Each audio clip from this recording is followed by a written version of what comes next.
Business and Financial Raw Talk, a no-holds-barred forum for leaders and innovators with award-winning business strategist and financial analyst LaWanna Bradford with the Bradford Group.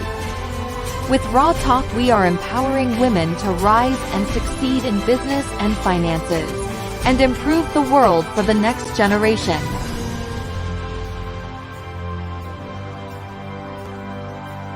Get ready to get raw and real. Live each Tuesday at 6 p.m. Eastern on e360tv.com.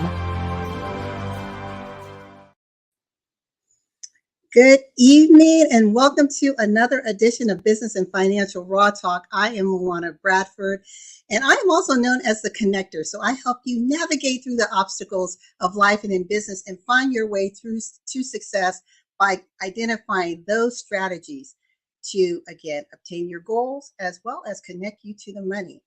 And today with Business and Financial Raw Talk, I decided to create this little special episode surrounding what this month is in the U.S., which is National Black Business Month. And you may be thinking, okay, LaWanna, why the focus on Black business? Isn't business business? Well, yes, conceptually business is business, but we know there are some inherent differences in the way business opportunities present themselves to populations of color versus those within the majority. We know that there are systems, there are other oppressive items that have been in place that have kind of placed us behind the power curve, if you will. And so Black business owners find themselves always catching up. And especially when we're looking at the disparity as it hits Black women in business. But all that said, the one thing is we all have an opportunity in business to look at how we as business owners, as consumers, can truly support one another so that we can help empower, enrich, and create sustainability within our communities. Today, I have some amazing guests that are going to be popping in and out, and we're going to talk about this very conversation. So again, over thematically around the construct of Black businesses, but I believe everything we talk about, if you own a business, if you patron a business, which everyone does, you'll walk away with at least a little aha moment or a golden nugget to think about how you can show up and serve in a better way, because we know when our communities are healthy and successful, our nation is healthy and successful. So with that, I'm going to bring on the amazing Burge Smith-Lyons. Burge, how's it going? Hi, LaWanna. It's going great. Thank you for having me. This is a very important subject, so I'm glad I'm here. Yes. Well, Burge, you and I have known each other. I was thinking back, it's going on, I think it's a little over 4 years now. Mm. And I remember I met you before I met you, meaning your reputation preceded you. I went to an event and I told people where I was from at the time, living in Atlanta, and they said, well, do you know Burge? And I'm like, what's a Burge? I get asked that a lot. And you were everything that everyone said that you were. And I'm delighted to have you as a guest because our businesses support one another in different ways. You've been a tremendous support to the efforts that I have done with our Celebrate You Women Embracing Wellness community, which is designed for all women, but it's led by Black women in business. And so tell me, if you could, why was it so important for you to kind of latch on to the vision and mission of what we're doing and supporting our cause? Well, I guess ultimately, because we all are women, that was the connection to start with, is because I know that women have, like you were talking about, they have sort of a background. They have to catch up. They have to work harder. They only get paid. I forgot what the percentages are now, that kind of thing, where they're a little less than, but we haven't even gotten a lot of our legislation passed yet. But for me, it was also celebrating women. Definitely you are stellar in celebrating women. And I remember us having those conversations about I don't normally have these kinds of experiences with women because you've been in a man's world with what you do, and so have I with personal development and a lot of the things. There's a lot of men out there sharing all of these gifts and things to up level people, and people have called me the female Tony Robbins or beyond all of that. I just feel like it was a good match and a good mix for us to play together because we are building a global movement of conscious leaders empowering others to create a win-win world. And that's what I'm all about. That's what you're about. And the creativity of, I had the honor of being in your first Celebrate You symposium and gala that we did there. So you've been able to support what we're doing in Africa I built a school in Liberia. I taught on 6 continents. So I have been for the last 40 years with people of color and with people of all backgrounds and religions and ages, from children to adults. And everybody wants the same thing. They want to know that they're safe and that they make a difference and that they're loved. Yes. And I love that you just really painted this circle where a connection was made. So an introduction, you're pouring into and supporting what we were building, which then in turn opened up the opportunity for us to pour into your nonprofit work and engagement that was happening in Africa, which in turn helps create sustainability community in another nation. So Absolutely. Again, those that are listening, I need you to kind of get out of the box and look at this big picture here. So it went from micro to suddenly macro. So now as a Black business owner, through an introduction with a strategic partner, who from a complexion standpoint doesn't look like me, but we have shared values, allowed me to pour into her community as well as she's poured into mine.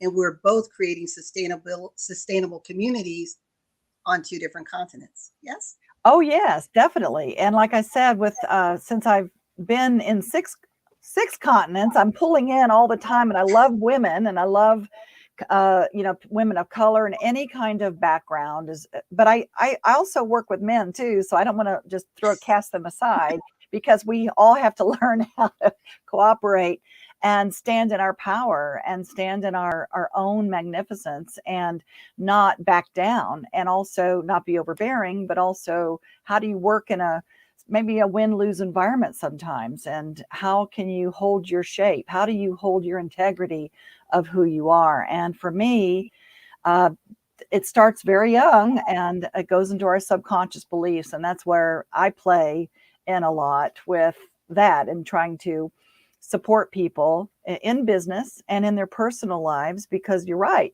Sustainability in any community is all about cooperation and the belief in abundance and not scarcity, and that it's not a me or you world, although a lot of people think it is right now. They're very, because of the isolation and all the things that have been happening, people have forgotten for some that it's really about working together, folks, and how do we do that? We have to lower our egos and work together and play together in a way that builds the belief that there is enough for all of us.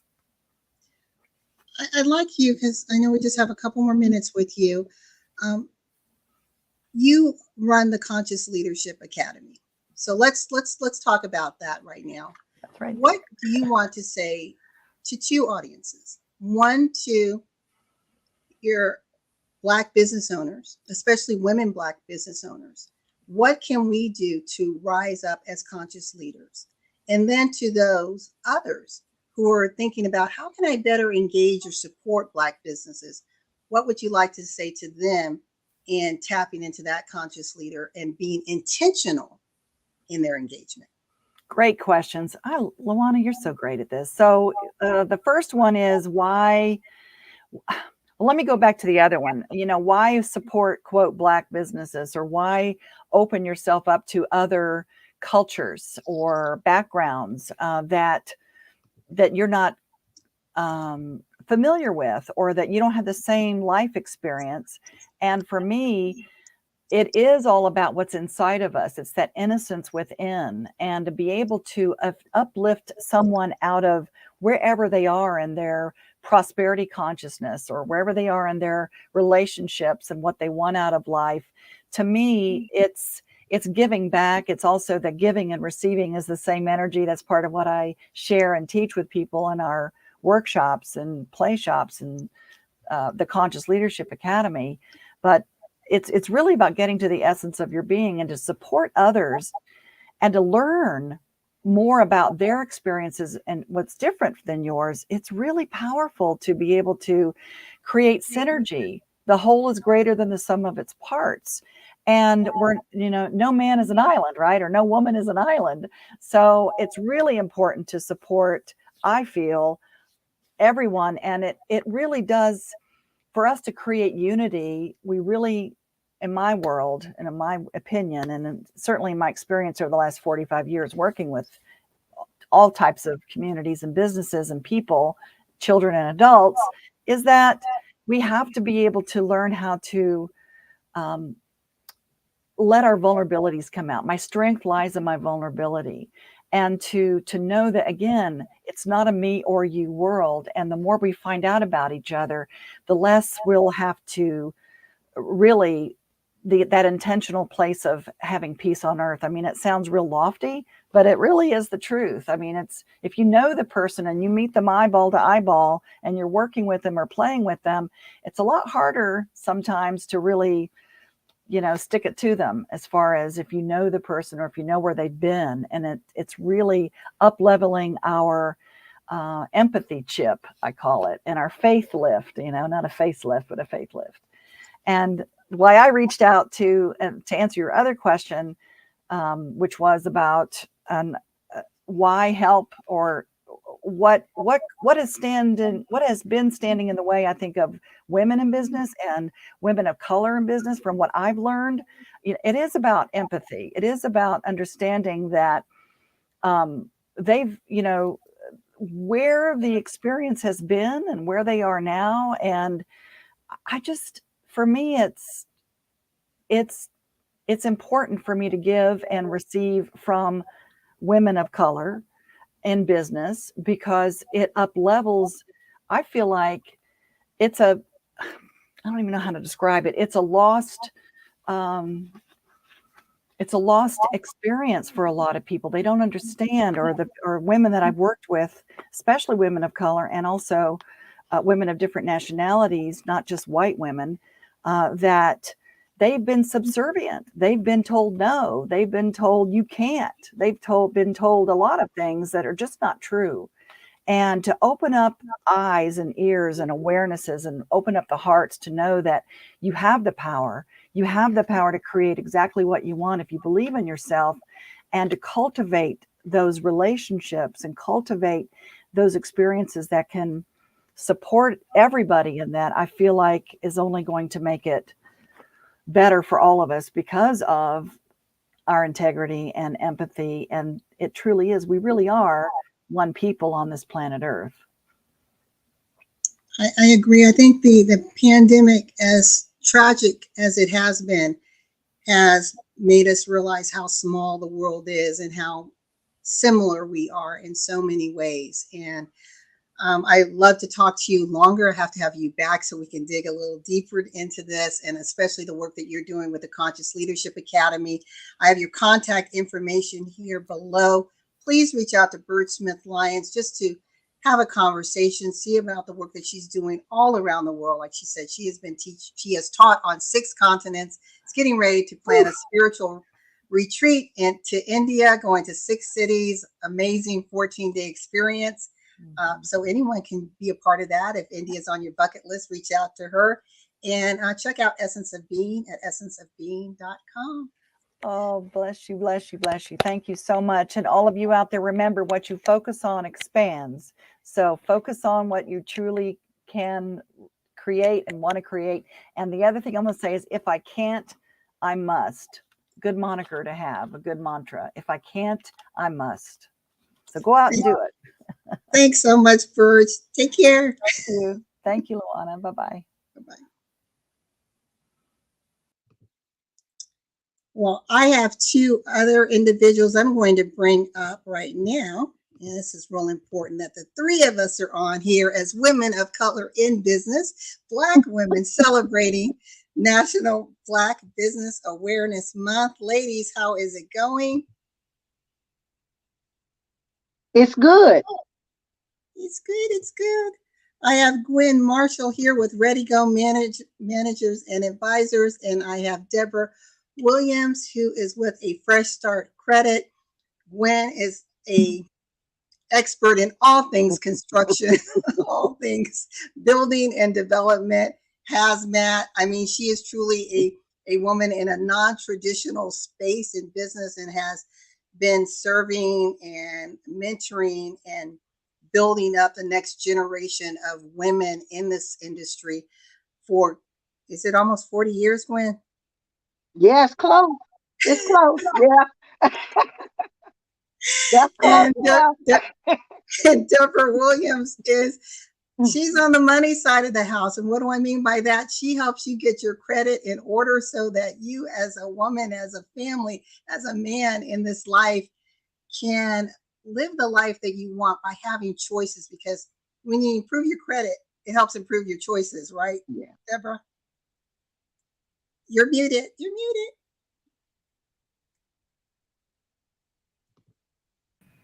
Okay, I'm sorry. Hello. That's okay.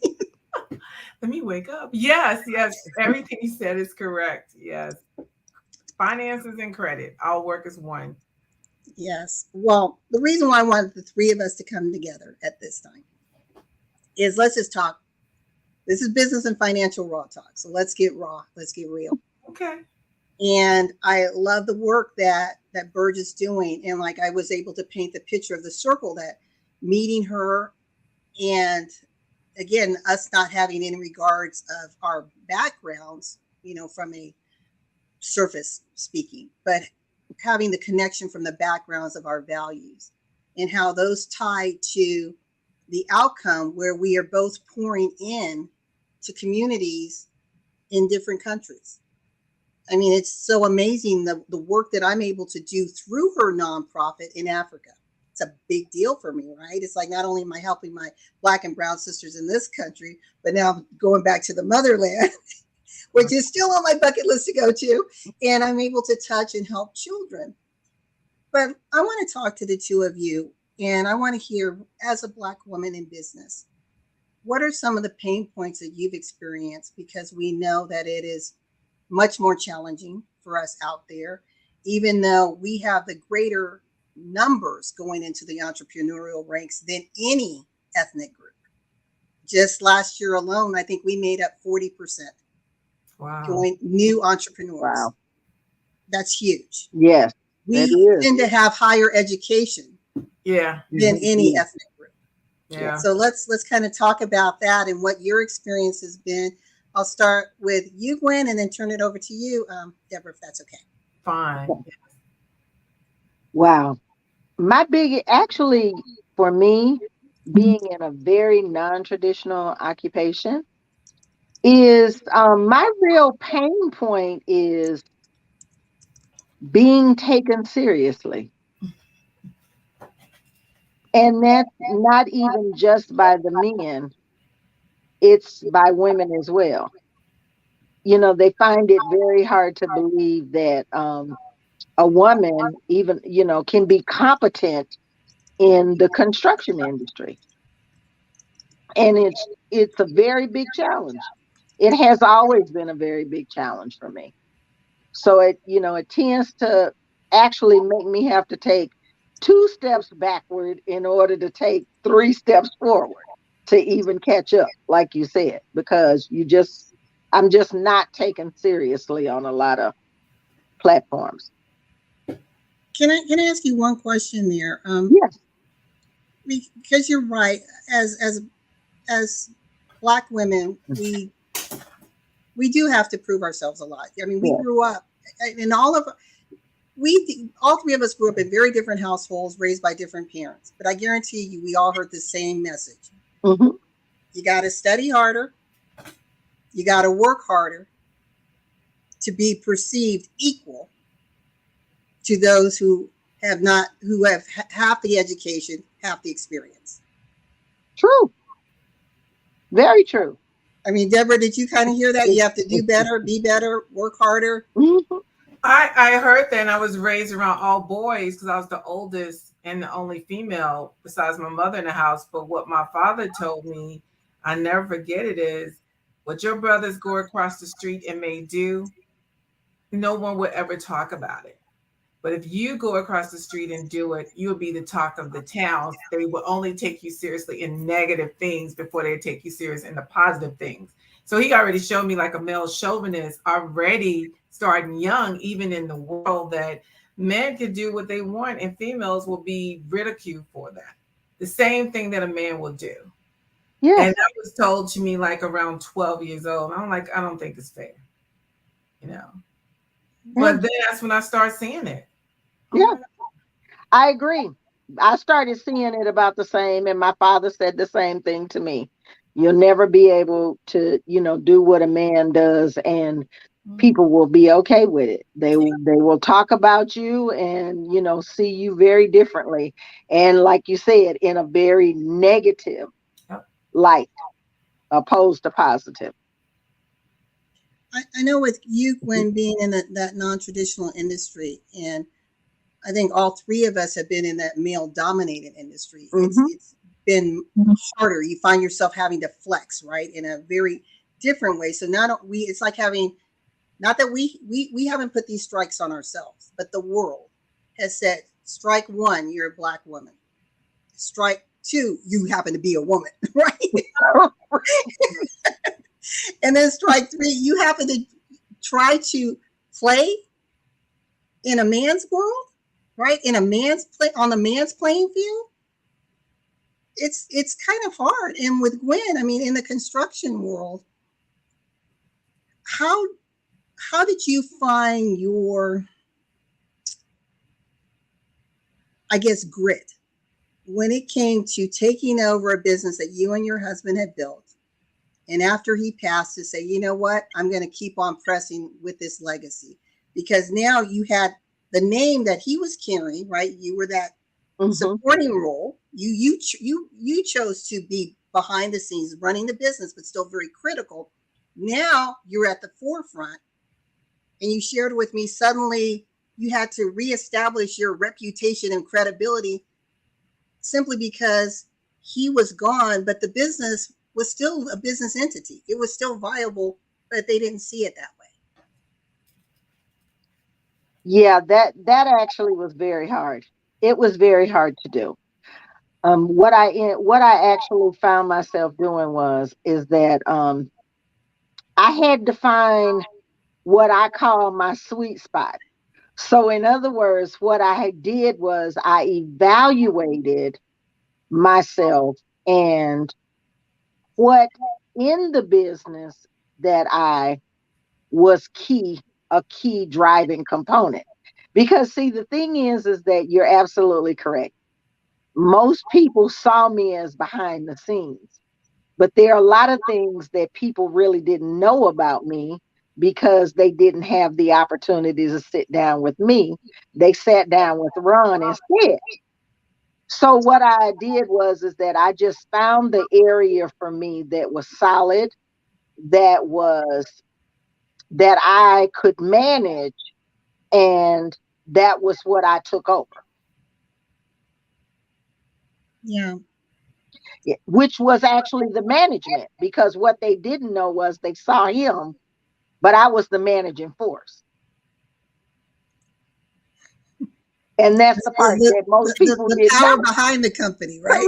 Exactly. And that's what I actually was I was the powerhouse behind it. And a lot of things that he did, he was able to do that most people don't realize, because he did have me as that powerhouse behind it.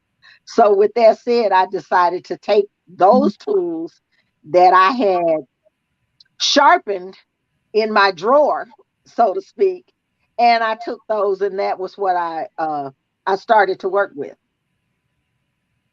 I love that. And with you, and this is a good, I think, springboard back to you, Deborah. I know with you, Gwen, it was a rebuilding process, not just a mentally and an emotional rebuilding, but a financial rebuilding, a reputation rebuilding once Ron passed. And let's talk about that, Deborah. When women, especially women of color, find themselves in a place where they have been crippled financially because of life circumstances, and they have to be in a place to rebuild. And now this ties both to what you're both doing in creating community sustainability. When is building, literally building the homes and helping to rehab the homes that we live in, restoring, revitalizing our communities. You, in turn, are helping to create increase the financial acumen and the credit base so that individuals can, in fact, buy a piece of the American dream. Right. First thing I have to do is establish a relationship with that person. Because, with credit, it tells the story of how you got there, what happened in your situation. And then once you build that relationship with the client, and that's what I do, because we don't do credit repair. We can't do that in the state of Georgia. So my main goal is I'm coaching my clients into a better situation, how to build their credits, how to get them out of the situation that they got there. Because number one, it does, it can happen from a divorce, they lost a spouse, or they just made the wrong decisions. But you have to let them know too that it's not the end of this, this is not the end of your story. It's how we can rebuild, in which I'm doing a lot of that now since the pandemic, is rebuilding with a lot of clients. And the first thing they have to believe is only they control it. I can only coach you, but I can't control it. But what I would do is lead you to the right direction if they're ready to speak, because majority of the creditors want you to pay the bill, but they don't have to take the whole amount. So a lot of people believe that once they're in a bad situation, they can't even negotiate their debt. So that's what we do together. And I have them on the phone to do it with them so they can learn from this tradition. And I'm going to call it a tradition because it's traditional. A lot of times we get a credit card from college, and that's where the traditional starts, but no one explains to them what happens with that debt, or how to maintain it, or how to pay themselves back. Once they learn to do what they got to do after our coaching experience, they're fine. But the point is, you got to coach them to stay that way. Right. Take it to the next legacy and give this over to your kids and let them know. So that's why the coaching is so important. No more credit repair. We're going to coach you to get to where you need to be and where you need to stay. So they start off crying in the beginning. I'm being honest with you, because they think it's at the end, but it's not. And at the end of their coaching experience, they're so happy because now I'm passing them over to the real estate agent or the broker. And that's the best part of it all. But I think too, LaWanna, is the lack of knowledge of knowing what to do. They give up. A lot of us give up easily because we've been told, that's another tradition, is sometimes we're told that we can't get there if you got bad credit. You cannot buy a house. That's it. And then when you got these companies that say they can help these people, and all they do is take their money, then they lose their trust again.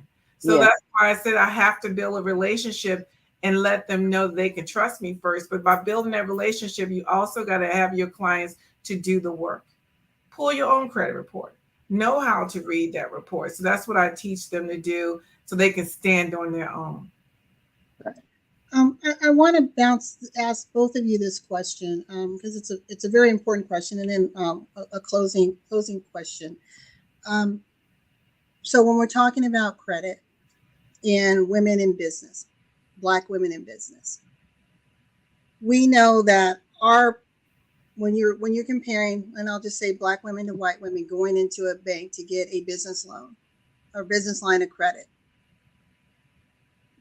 our likelihood of success is going to be a lot lower, unfortunately.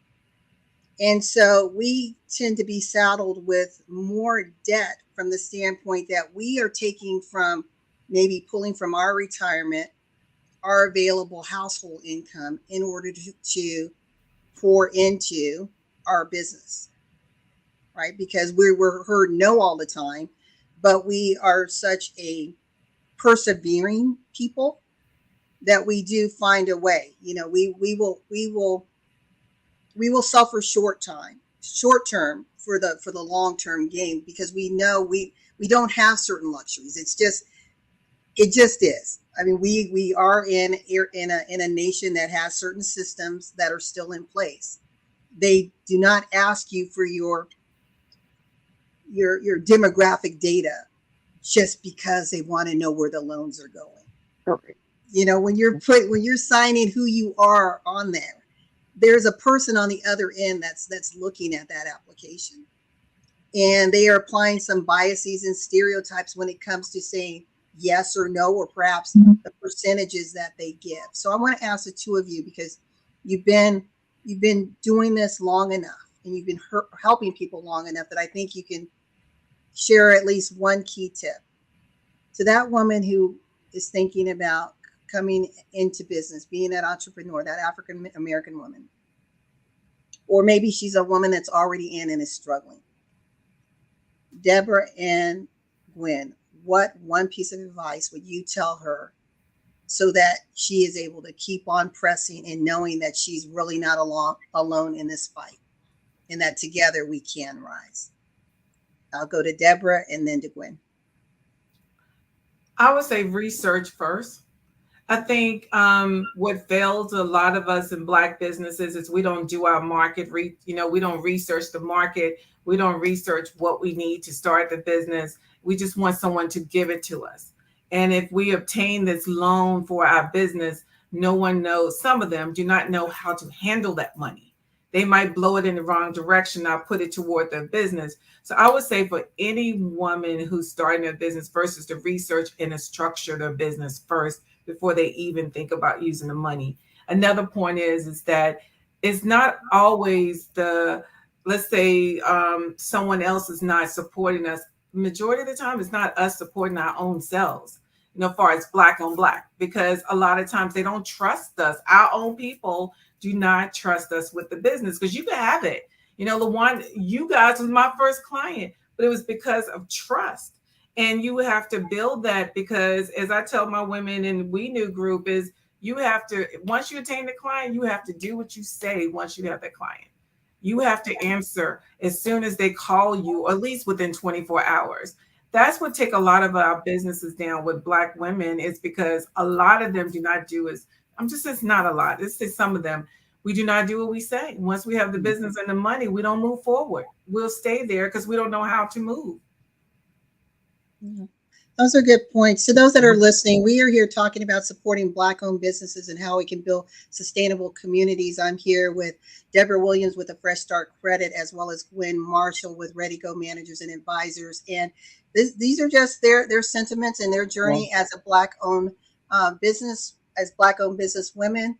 But also, we believe no matter who's listening to this, you're going to walk away as a business person on some tips you need to take away. So the first thing that I heard is about building credibility by being a person of integrity, following through, doing what you say you're going to do. If you say you're going to provide a certain level of product or service, follow up, do it, right? Gwen, let you close us out before I know both of you have to run off short. Okay. Deborah is absolutely correct.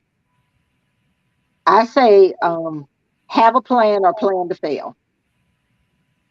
And you really do have to do your research. She's absolutely correct. You have to do your research. One of the things is that a lot of people go into business, they don't research, they have a great idea of a business, but they don't have any type of plan as to how they are going to prepare this business and set it up. And if they have decent credit and can get any funding, then of course, as she said, they sometimes tend to misuse the funds, and the funds don't actually go toward the business itself. So you find yourself then, of course, not having the money that you need to go forward because you've spent the money on something else other than the business that the money was for to potentially help you grow. And of course, first and foremost, you have to say what you mean and you have to mean what you say. And if you have a client, you have to service that client. I was told many, many, many years ago that once you get a client and you have told this client that you are going to provide them with a service for the money that you have asked for, they don't really care how you get it done. They want what you told them you were going to deliver. And that is what you have to do. And you can't allow outside entities to get in the way of you providing the service that you said you were going to do, because your word is extremely important. And once you break that and you don't do what you say you're going to do, that is exactly what they're going to tell people that you didn't do. And then another situation that we have is has to do with culture. We tend to not support our own because we've been told that we don't provide as good a service as others. I want to put a pin right there, because that's a solid point. So right now I'm speaking to any woman of color watching this program. It's important that we turn and lift one another up, that we do business with one another, that we provide resources and services for one another, that we encourage each other to hire our own, right? Yeah. And because when we're looking at dollars circulating in our community, it's going to take us to circulate the dollars, ladies and gentlemen. Because I promise you, when others come into our communities to do business, guess where those dollars go once they've collected them? They go out. They don't stay in our communities. They go out. Yeah. So if we are looking to create sustainability within our communities, we have to make sure that dollar's circulating at least 7 times. It has to. And the only way it's going to do that is we have to be the key supporters of each other. Merchandising, doing commerce with one another, opening up our doors so that we can provide those business jobs and opportunities for our children so that they can learn how to become entrepreneurs, so that we're not so reliant and dependent. When we think about just the legacy of Black Wall Street and so many other tragedies where our wealth was stripped from our communities, we can rebuild that. Yeah. We can do it bigger and better. But again, it takes, communities, sustainable communities work collectively. They work in concert. They have a goal, they have a vision, and the dollar circulating. They may be partnering with other people, right? Other groups. There's nothing wrong with that, but there is a commitment and a vision to your community. And what you just shared, Deborah, and what you shared, Gwen, it's a hard pill to swallow.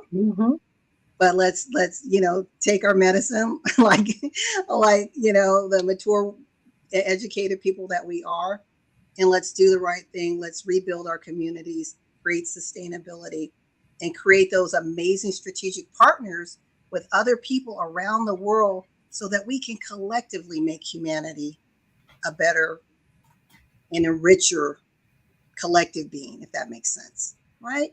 Right. Well, ladies, I know it's been short. We'll have to have you back.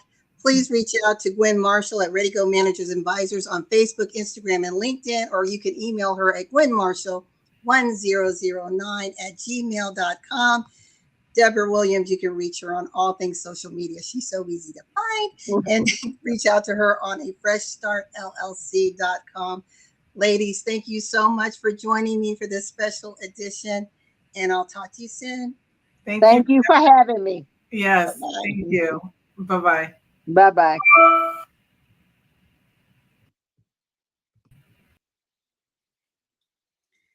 Wow, was that great?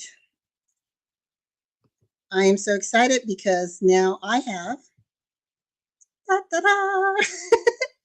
Dr. Tamara, aka Tammy Patzer, who I am so glad that she said yes, because in all transparency, I thought of this show at the last minute. I'm like, let's have a conversation. And Tammy, thank you for saying yes. You're on mute. You're on mute.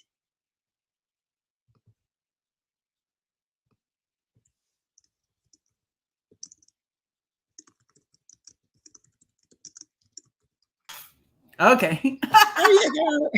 I was looking at the wrong place. I've been listening for about 20, 25 minutes or so. And well, you probably saw me going like this because I was in the studio. But this is Raw Talk, right? Yes, it's raw. And I'll share something with you, if you don't mind, about me and my background and my personal experiences in the workplace, as an employee, as a woman. And what it is people do not know where to put me in the ethnicity group. They can't decide if I'm white or Native American or what am I. And if I color my hair too dark, everybody thinks I'm an Indian. And people have always asked me, oh, what is your background? Are you a Native American? And I go, no, I'm Swedish. My family came from Sweden on my mom's side, and my dad was German. And it's a very odd thing to have to say, okay, why do they care?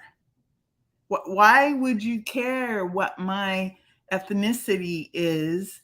Because I'm Tammy. And so I was listening to, you have to work harder. You have to have a higher education. And I went through all of that. I worked in a male-dominated world, which is journalism, where women literally, most of the time, the highest level you could ever get was to be the community editor or the community reporter. In 1986, I was a managing editor working for the Thompson Group, which is a Canadian newspaper company. And I went to a big training. It actually was the day that the space shuttle blew up. And there were 300 editors from around the United States and Canada. Guess how many were women? 2. Me and a woman from Minnesota. And so when you were talking about, all of the hurdles, all of the obstacles, I can really relate to that. And, I know that this is all about supporting Black-owned businesses. And sometimes I am obviously a big supporter of all businesses, and I have a lot of Black-owned business owner clients, and I'm always trying to, uplift all people to become whoever they're supposed to be. But I was just back in the background going like this as you were all talking. Well, one thing that, we're not only friends, but we're strategic partners, and you're the publicist of the Bradford Group, and I know I've had people. I'm just going to be honest. Well, LaWanna, why would you use that business and not a Black-owned business to be your publicist? And I'm like, well, she asked, she showed up, she proved, and a relationship was born. So again, to Black business owners, speaking to you, sometimes we have to show up and ask and not just expect that the business is going to come. And when we ask, we have to find out what's going to be our unique selling position that's going to create this standout message, this offer that a person can't refuse.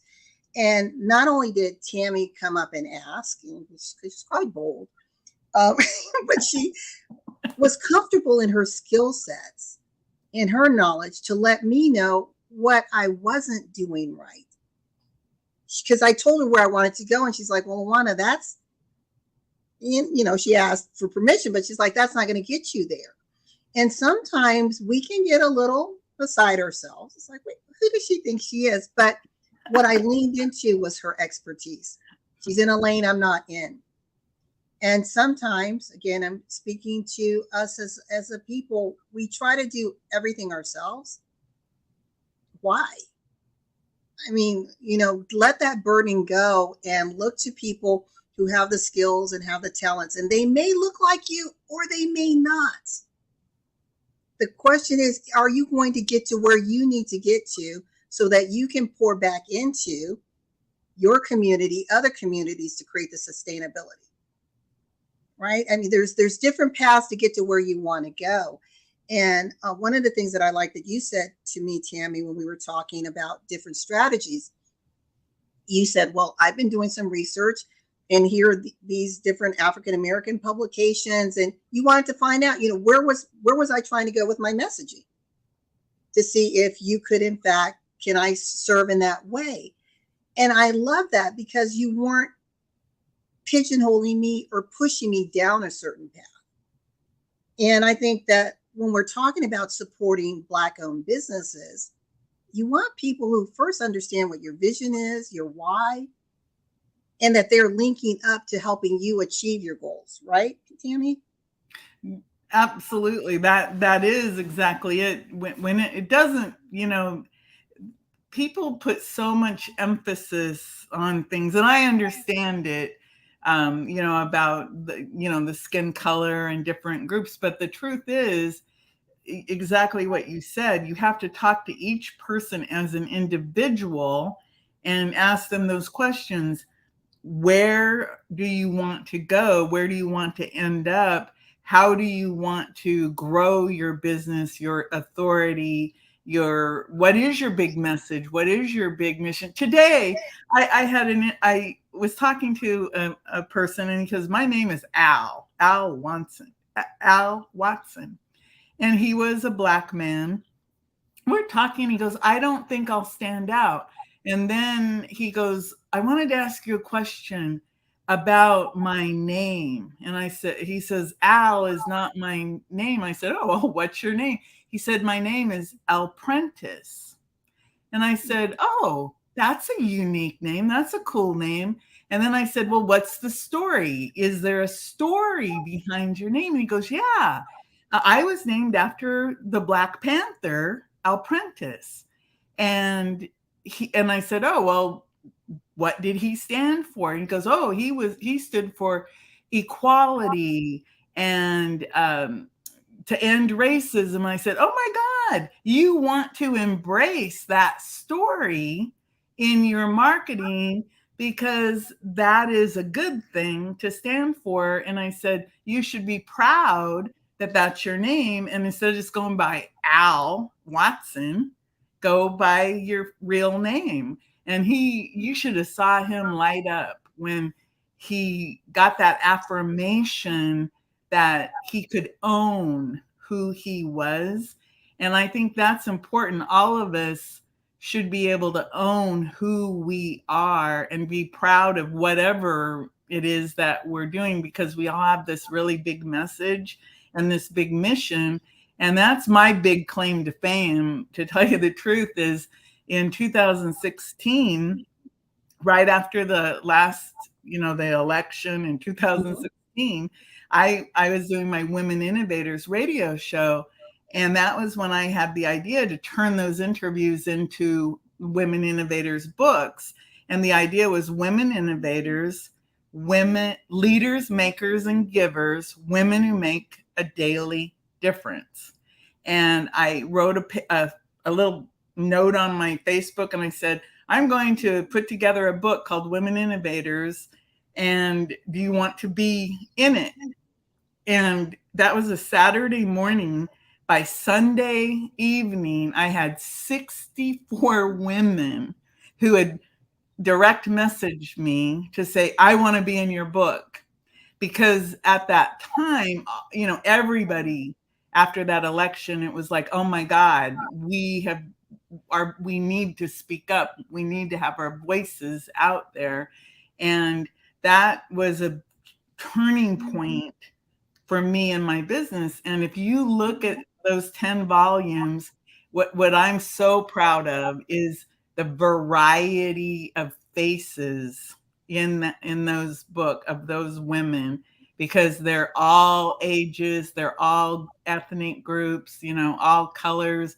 And it's just such a beautiful testament that all those women recognized what I was trying to do, that I was trying to bring people up so that people's voices could be heard.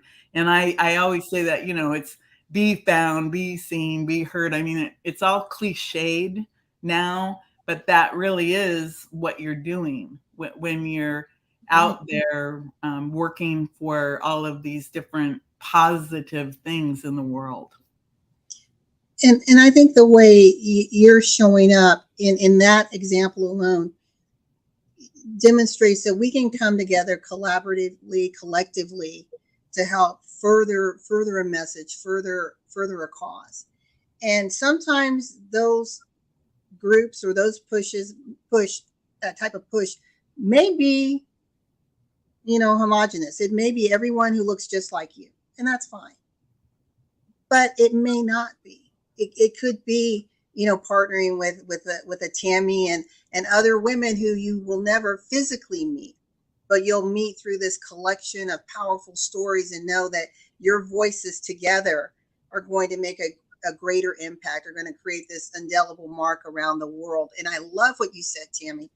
I mean, that is such a powerful example about identity, because that's one of the things that I think as a community of people, Black businesses, Black individuals have struggled with, right? Our identity, showing up and allowing ourselves to truly be who we are, whatever that may be.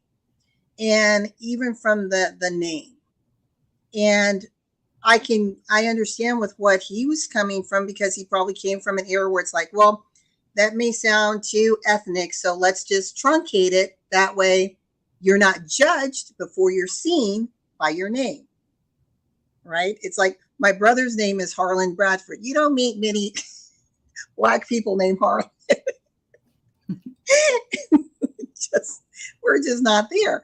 But again, it's like there's a strategy. It was crazy, certain generations and how they were named, because you didn't want your children to be judged or in a certain way, or not given the opportunity because you're looking at a name and making assumptions. But now I think businesses and individuals of all cultures and nationalities are saying, this is me. I'm okay with saying this is who I am. And I had a recent experience where we were talking about a particular event, and they were saying, well, maybe the representation should have looked a little different.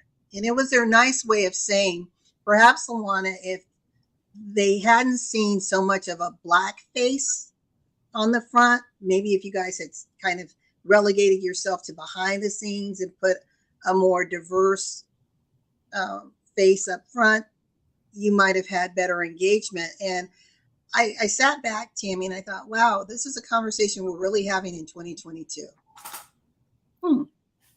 But if I wasn't comfortable in myself, I would be thinking, well, oh my gosh, do I need to have, a spokesperson that looks other than who I am?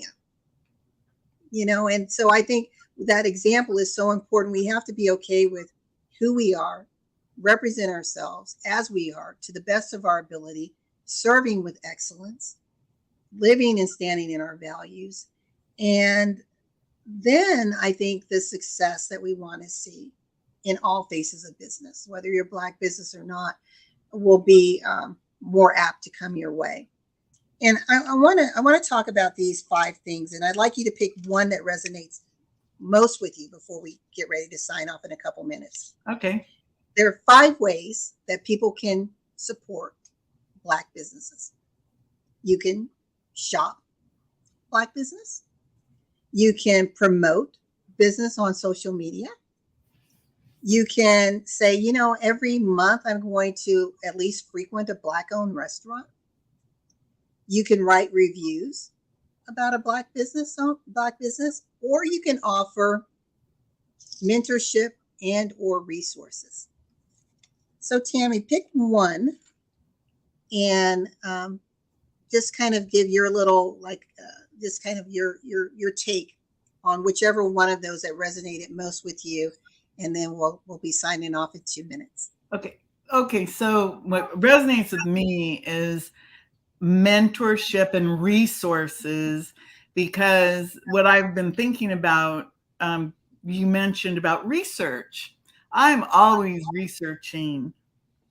And for example, there are tons of opportunities for Black-owned businesses, and especially, you know, women-owned businesses, Black-owned businesses, for different grants to expand their businesses, opportunities to create businesses.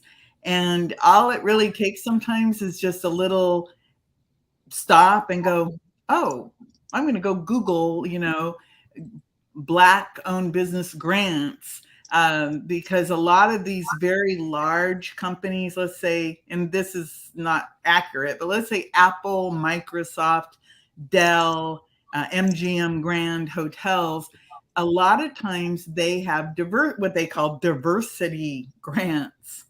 And a lot of money is allocated for Black-owned businesses. So to me, that would be a really good resource. And then mentorships,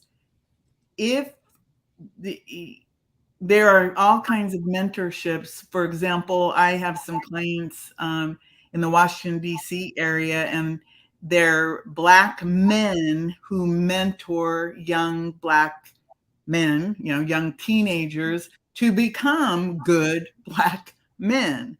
And so that actually leads into the share or to promote on social media when you see these positive things, because it doesn't take any effort at all when you see something positive for anyone to push the share button. Like if you see a show you like, or an interview or a meme that is positive, to push that share button and to share it to all your people.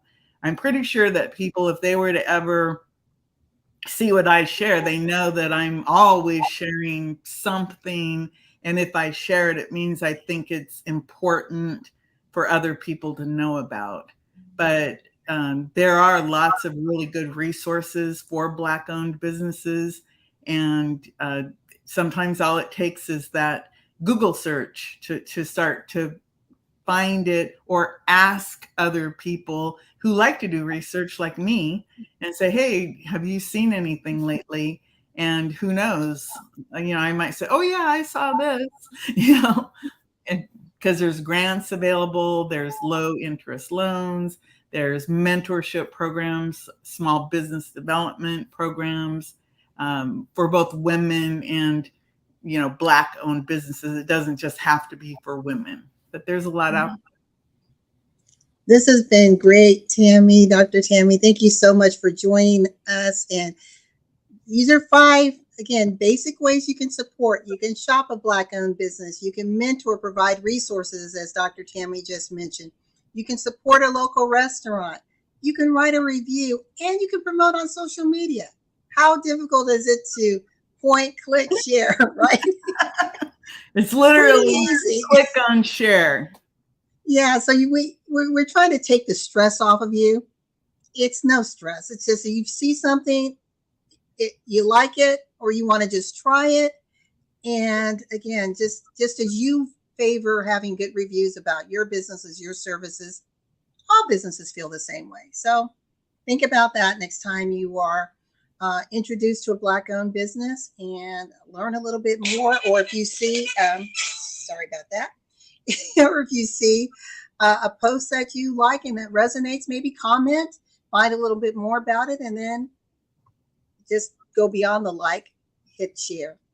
So Dr. Tammy, thank you so much. You can reach Tammy on Facebook, Instagram, LinkedIn, and at tammypatzer.com. She is the publicist of the Bradford Group as well as the Bradford Group Consulting, and we are a Black-owned business. She is all that she says she is, and she does all that she promises to do and more. So if you want a business that not only meets expectations but exceeds expectations, call Tammy Patzer. You won't be sorry.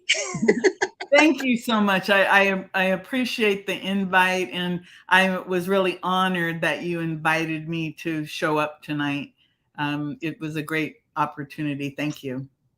Thank you so much. And to our audience, we will see you next week on another edition of Business and Financial Raw Talk. And just remember, in life and in business, when opportunity intersects with your vision, success is inevitable. Until next time. Bye, Dr. Tammy. Bye. Thanks, everyone.